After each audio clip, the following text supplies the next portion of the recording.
I'm Daniela Leon, the Young Ambassador in Inspiring Growth Switzerland. We're continuing with this series in Inspiring Interviews where I interview role models in various fields to showcase as many career options as possible to us young girls. Today I'm here with Katrina. Hello Katrina, thank you for being here. Hello, I'm delighted to be here. Could you give us a little introduction? Certainly. So my name's Katrina Edmunds. I'm the academic counsellor at the International School of Lausanne. I'm originally from Scotland, and have been here in Switzerland since 2014.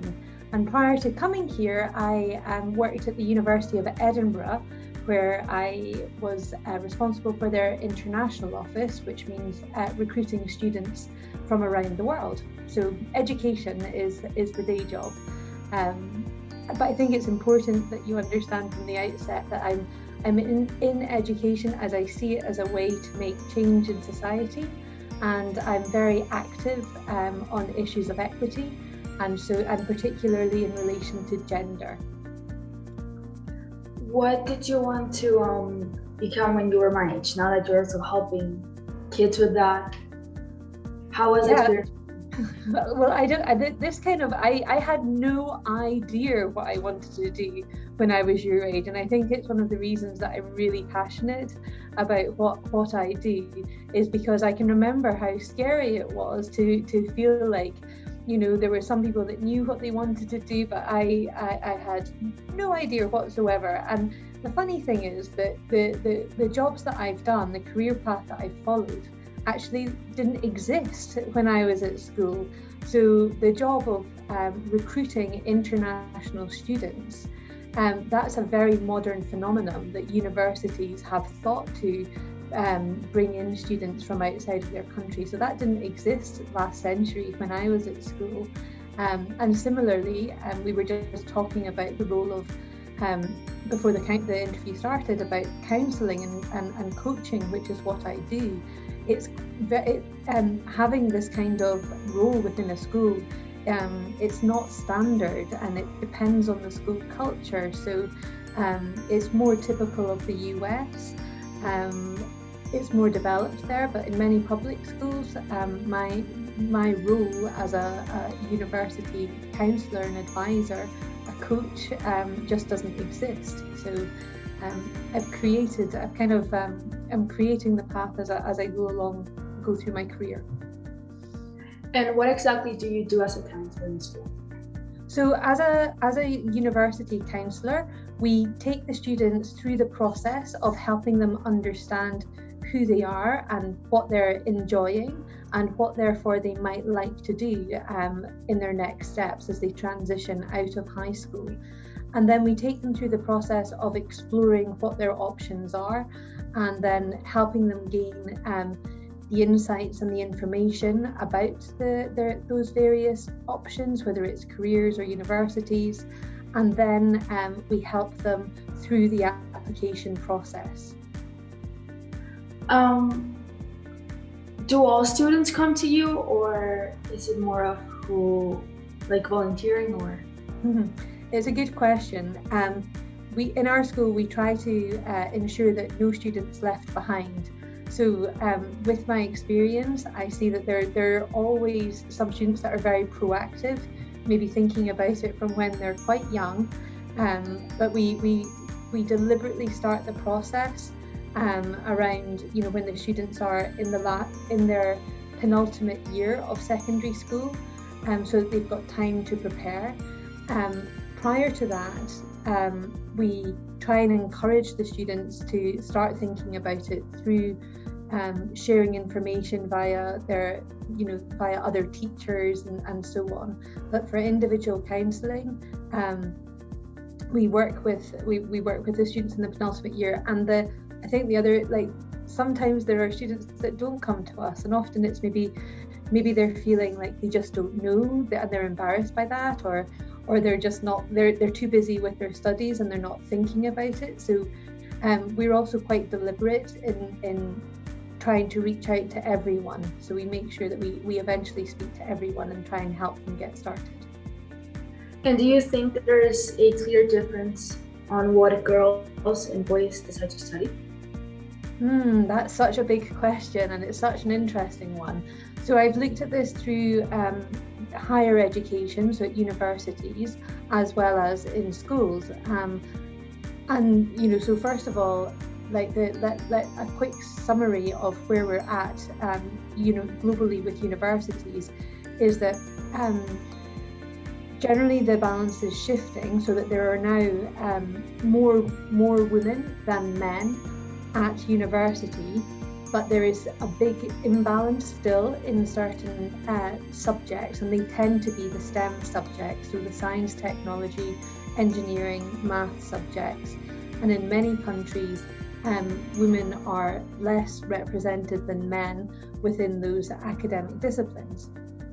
But from the university side, I know that we promoted these degrees equally, and so now that I'm on the school side, I can see what happens. And what I see happening is, and the data backs this up as well, is that often you see boys coming through and taking the harder maths and science classes, and the girls going more towards the humanities and social sciences. There are, of course, some exceptions where, for instance, biology is perceived more as a caring subject. It enables students to go on to study things like psychology or medicine, and consequently more girls are attracted into that. So there are exceptions within this rule, or within this sort of trend. So I can see, I see the data, I've read the research, but then also within my school, I can see the patterns, and I see it in the subject choices the students are making, what they choose to do their extended essay, because we're an IB school, so they do a research project, and I can see that there's there tends to be more boys going into engineering or math kind of related things. but it's not always so, and I see that as part of my job, is to try and challenge the biases as they're coming along. It's fascinating to find out what lies underneath each individual's decisions.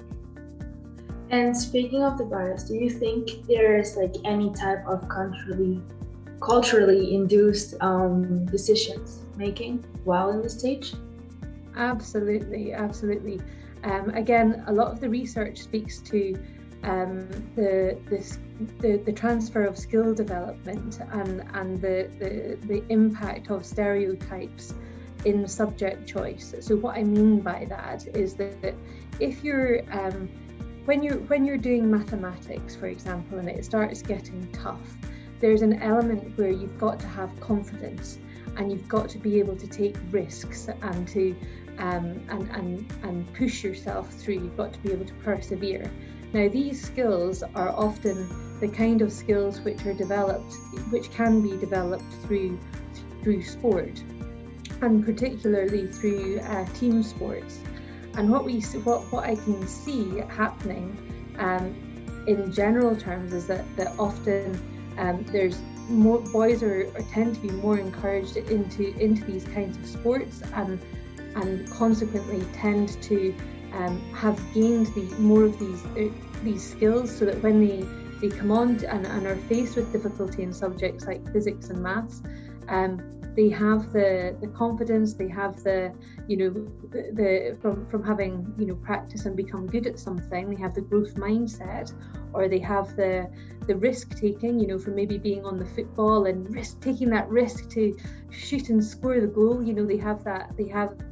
They've developed that ability through sports, and so that's one of the areas where you can start seeing why there's a difference. And then another big thing that I'm very aware of is that girls have a dip in confidence as they go into their teenage years, which can often lead to them not taking risks in their subject choices, not like choosing a slightly easier, choosing options that are maybe easier to them rather than stretching them, because they don't have that self-belief that they'll be able to make it. So there's some really interesting kind of pieces of psychology that comes into subject choice. And how do you think we can boost the confidence for like girls? Well, it's a great question. So Angela Duckworth is great on the development of grit, and which she explains as being the development of finding a passion and then persevering in order to achieve mastery of that passion, and through that you develop resilience. And so that's I think the having often extracurriculars where the individual has followed through on it, and then got all those benefits of like the confidence that comes from having mastery. That's a great way. But there's also in terms of boosting confidence, it's in the language that we use as around each other within the school environment, within your close peer group, so parents and teachers, but also as friends, like trying to big each other up rather than pull each other down. I think that's important as well. And is there something like that also, like that you said, from friends? If I see that my friend is struggling with that, how could I help her? If you see your friend is struggling with her self-confidence. Exactly. Yeah, well, I think friends can make a huge difference, especially in the teenage years. So you are definitely the first ring of support, the first network. And so if you see your friend as having a hard time, standing up and trying to help to make a difference in their life, so just giving meaningful compliments, so pointing out the things that she's doing well, the things that that she maybe doesn't see about herself that you can see are magnificent, and encouraging her to do to do things that are that will help her in her personal growth, in developing further confidence. So it might be that if she's feeling unconfident, she might not push herself to, I don't know, say she's into she's into computer games, but she's never tried coding. So it maybe just be listening to her talk about that she's really into computer games, and then just encouraging her to go a bit further. And what advice would you give young girls that also want to help others find their career? Yeah, so there's loads of things that you can do now with technology. I think in this age it's important to be aware of your sources. So I love the Inspiring Girls platform for being able to take a dip into looking at what the reality has been for a previous generation of women in the workplace. I also think, just thinking back to what I said at the beginning, that my job didn't exist yet, and there's some really interesting documentaries on the future of work. I would check those out to think about that your generation is going to reshape how we think about working, in terms of greater flexibility, a work life that's more balanced, around our well-being, as we've become much more aware of the importance of mental health. So thinking about and so in order to navigate all of that, it comes down to just focusing on like what you enjoy, what you're good at, and following through, and thinking about ways that you can perhaps move that into your work. Thank you so much, Katrina, to talking to us and to telling us all of this. My pleasure.